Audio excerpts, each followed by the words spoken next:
aconselhei, falei assim, melhor não. Mas os caras falavam, vamos fazer. Eu falei, tá Volta bom. pro São Paulo, que tava legal tava de falar lindo. no assunto. Não, tava lindo, porque o São Paulo realmente, você falou do melhor momento, e o São Paulo tá num momento muito bom.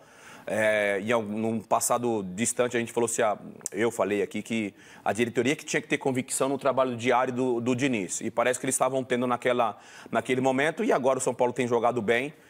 Conquistado, obviamente, os resultados que está dando confiança para o time. Só para constar, o ajuda ali da pesquisa, as pessoas concordando com a permanência do VAR, está goleando nesse momento. 72%. Falando em São Paulo, é o outro lado da história, tem a vantagem do jogo do Maracanã e agora vai para o tudo ou nada. Tem Rogério Ceni de outro lado, não é? Mas o São Paulo não está nem aí, o São Paulo está daquele jeito. Tá dormindo um pouco, o Rogério Ceni, não tá? Ele com olheira, pode Ei, Sônia. A grande novidade na preparação do São Paulo para o jogo contra o Flamengo foi a volta de Tietê.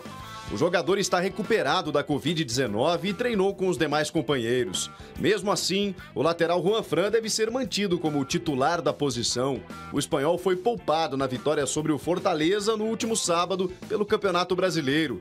Luan estava suspenso e também descansou. Com isso, o jovem Rodrigo Nestor recebeu uma oportunidade e foi bastante elogiado. Luciano, Reinaldo e Igor Gomes entraram no decorrer da partida. Tudo para que o time esteja 100% para o duelo de amanhã. Com todo mundo à disposição, a escalação deverá ter Volpi no gol, Juanfran na direita e Reinaldo na esquerda, com Bruno Alves e Diego Costa na zaga. No meio, Luan, Daniel Alves, Igor Gomes e Gabriel Sara, Luciano e Brenner no ataque. O São Paulo vive o seu melhor momento na temporada e basta um empate aqui no Morumbi para chegar na semifinal da Copa do Brasil.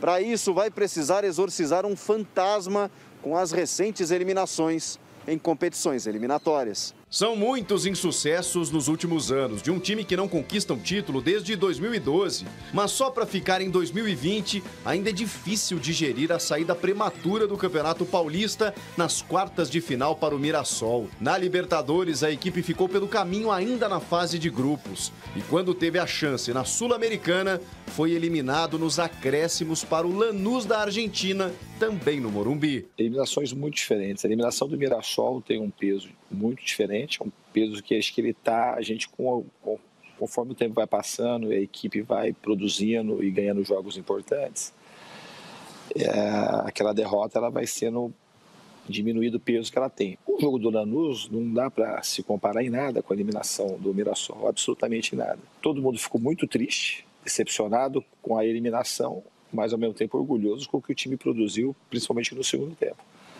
Acho que o torcedor também consegue reconhecer isso.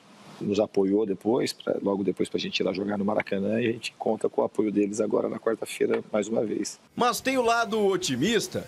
O retrospecto tricolor em mata-mata aponta que somente em 3 confrontos na sua história o time foi desclassificado quando venceu o primeiro jogo fora de casa. Nas outras 31 vezes, passou de fase. Outro detalhe é a fase artilheira do time de Fernando Diniz. A bola normalmente tem entrado, o que aumenta a confiança dos jogadores. Tudo isso eu acho que faz parte. Eu acho que o bom momento do Luciano e do Brenner, a maneira como a gente tem chegado e colocado as bolas também com muita precisão, como foi o lance do Sara pro Brenner no jogo do Maracanã. Acho que o momento do time, a energia que o time está se desenvolvendo, a maneira que a equipe também está passando a acreditar mais no próprio potencial. Então, são vários fatores. Uma competição que o São Paulo ainda não tem. Um adversário poderoso pela frente e ainda por cima comandado pelo ídolo Rogério Ceni, hoje rival. Ingredientes que podem mudar completamente o rumo do tricolor para a sequência da temporada. O que persegue o São Paulo é que o time precisa de um título. Nada melhor do que uma conquista inédita, como a Copa do Brasil. E mais do que isso, pelo dinheiro que ela oferece, pelo prestígio de estar diretamente na Libertadores. Fora isso, São Paulo também está brigando bonito pelo título brasileiro na Série A. Mas tem um detalhe, Denilson, nos últimos jogos a gente vê um Gabriel Sara confiante, aposta do Diniz, o Daniel Alves, que com a sua experiência consegue conduzir o grupo, e o Brenner e o Luciano na frente fazendo toda a diferença. Boa. Então, você vem destacando aqui que o São Paulo precisa melhorar a saída de bola. Sim. Eu acho que ele precisa de alguns ajustes ainda na defesa, nada seriamente impossível de conseguir, mas o São Paulo, nesse momento, tem que ser destacado. E vale lembrar que o Diniz percebeu que a defesa estava muito exposta e colocou o Luan. A gente falava muito aqui de colocar um volante de origem para proteger essa defesa, e ele custou para entender dessa forma. Depois que ele colocou o Luan, naquela época, naquele momento, ele colocou o Diego Costa junto com o Léo, improvisado de zagueiro. Fizeram até uma sequência de jogos com bom desempenho, pode dizer assim. Aí volta o Bruno, continua da mesma forma, mas acho que para mim o ponto forte nessa mudança de comportamento do São Paulo foi a entrada do Luan. Que o Luan dá a proteção e, ao mesmo tempo, a liberdade para Igor Gomes, para Daniel Alves, que voltou a jogar um bom futebol depois da lesão que ele teve. Muito bem, a gente vai falar ainda muito mais desse confronto entre São Paulo e Flamengo na Copa do Brasil, mas